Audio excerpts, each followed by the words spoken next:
കുവൈറ്റിലെ നൂറ്റാണ്ടുകൾ പഴക്കമുള്ള മുംബാറക്യ സൂക്കിൽ നിന്ന് പ്രചോദനം ഉൾക്കൊണ്ട് ജഹ്റ അഹമ്മദി എന്നിവിടങ്ങളിൽ കൂടി പൈതൃക വിപണികൾ സ്ഥാപിക്കാൻ തയ്യാറാകുന്നുവെന്ന് ഉപപ്രധാനമന്ത്രി ഷെയ്ഖ് ഫഹദ് അൽ യൂസുഫ് അൽ സബ. രാജ്യത്തിന്റെ സംസ്കാരവും പൈതൃകവും സംരക്ഷിക്കാൻ ലക്ഷ്യമിട്ടാണ് പദ്ധതിയെന്ന് അദ്ദേഹം അറിയിച്ചു.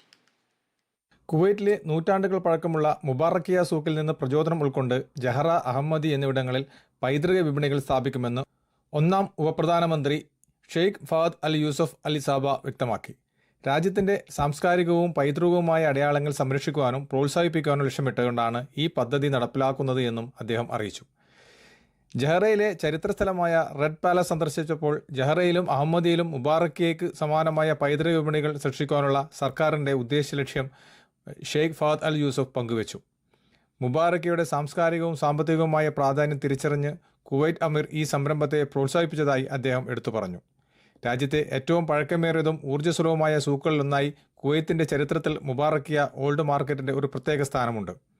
200 വർഷങ്ങളിലേറെയായി സുഗന്ധദ്രവ്യങ്ങളും തുണിത്തരങ്ങളും മുതൽ പുരാതന വസ്തുക്കളും പരമ്പരാഗത പുരാവസ്തുക്കളും വരെ വൈവിധ്യമാർന്ന സാധനങ്ങൾ ലഭ്യമാകുന്ന വാണിജ്യ കേന്ദ്രമാണ് സൂഖ് അൽ മുബാറക്. കുവൈത്തിൽ നിന്നും കേരള വിഷന് വേണ്ടി IV സുനേഷ്, വെങ്ങര.